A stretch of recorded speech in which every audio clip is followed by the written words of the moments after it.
Grenade by Alan Gratz, Part 2, pages 239 through 243. Rise up. The children screamed. Kimiko cried out. Hideki dropped into the mud next to the boy, his hands over his head, and the others did the same. Kazu, are you all right? Hideki shouted. Kazu cried in pain, but he was alive. He was alive, but the Americans had shot him. Tears sprang to Hideki's eyes. We're all going to die, he thought. They shot Kazu, and we're all going to die. He wanted to get up and check on Kazu, but he was too afraid of being shot. He kept his face down in the mud. We did what they told us, Kimiko cried. We did exactly what they told us to do, and they still shot at us. She didn't understand, but Hideki did. He knew now why otherwise normal men became monsters. It wasn't just when you threatened them. They became monsters when they were afraid. It didn't excuse it, but it explained it. These men had been pushed past the edge of fear. The Battle of Okinawa had done it to the Japanese soldiers, to American soldiers, even to Hideki himself. He had hoped to slip past the front lines when things were calm enough for both sides to be human, but he realized now that was impossible. It was too late. They were all monsters now. Hideki squeezed his eyes shut tight and waited for more bullets, but they didn't come. What he heard instead was more shouting among the Americans. He looked up to see the big bear of a man grabbing the rifle of a smaller, younger soldier and twisting it toward the sky. The bear man roared at the young soldier, then at the other soldiers. He was angry. The young soldier must have been the one who shot the boy, and the big bear was mad at him. More soldiers shouted and argued, but the big bear man had the last word. The Americans kept their rifles trained on Hideki and the others, but they were more sheepish now. They didn't bark and snap at them like dogs, didn't squint down their rifle barrels like they were about to shoot. Hideki took a deep breath. He had to get help for Kazu, and he and Kimiko and Masako and the others all had to get moving if they wanted to live. That shot had echoed far and wide in the early morning stillness. The Japanese soldiers had to have heard it.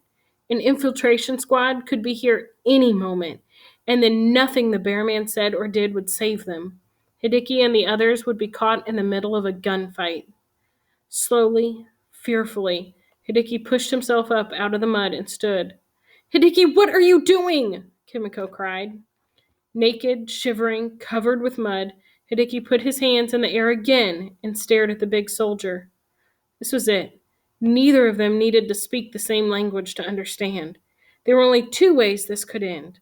Either he let Hideki and the others go by, or he killed them where they stood. A long moment passed between them, and then the bear man said something in English that sounded quiet and gentle, apologetic. He lowered his enormous rifle and nodded. Legs shaking, Hideki walked slowly, carefully, over to Kazu and gently lifted him out of the mud. Kazu had been shot through the arm. There was blood, and the arm was limp like it was broken, but Kazu would live if Hideki could get him to one of the American doctors. Kazu buried his head in Hideki's chest, sobbing quietly. It's going to be okay, Kazu, Hideki whispered. I'll protect you. Hideki knew he couldn't really protect Kazu from being shot. He couldn't protect any of them from being shot, but he would try at least, and he would die trying if he had to. Get the little ones on their feet, Hideki told Kimiko. She stood, warily, borrowing some of Hideki's bravery. Come on, Masako, you too, Hideki said. Masako didn't stand up.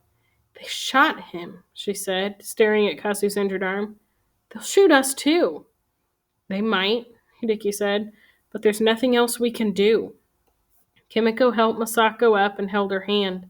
Kimiko took one of the children's hands as well.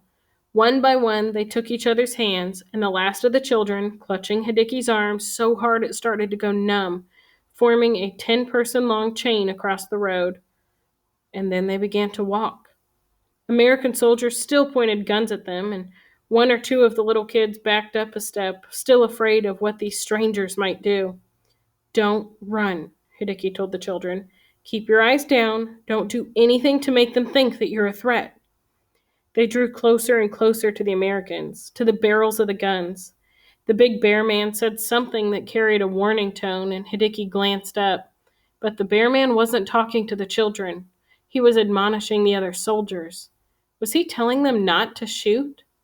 A couple of them gave him an angry, skeptical look, but the bear man appeared to be the boss. Hideki put his eyes on the ground again. We're almost there, he told the children. Be brave and just keep walking. Kazu had gone limp in his arms, either from exhaustion or shock. Hideki didn't know, but Kazu had passed out. It was just as well. Seeing the soldiers with their guns, knowing what they could do, made Hideki's whole body quiver with fear. They were almost there. Almost there. Hideki's bare foot passed through a gap in the barricades, and he was across the line. Masako and Kimiko and the children had made it too. Hideki's breath left him, and he collapsed to his knees, sobbing. They had done it. They were through. They were safe. Hideki looked up at the big bear man with relief and gratitude and hoped he understood. And then the Japanese army found them.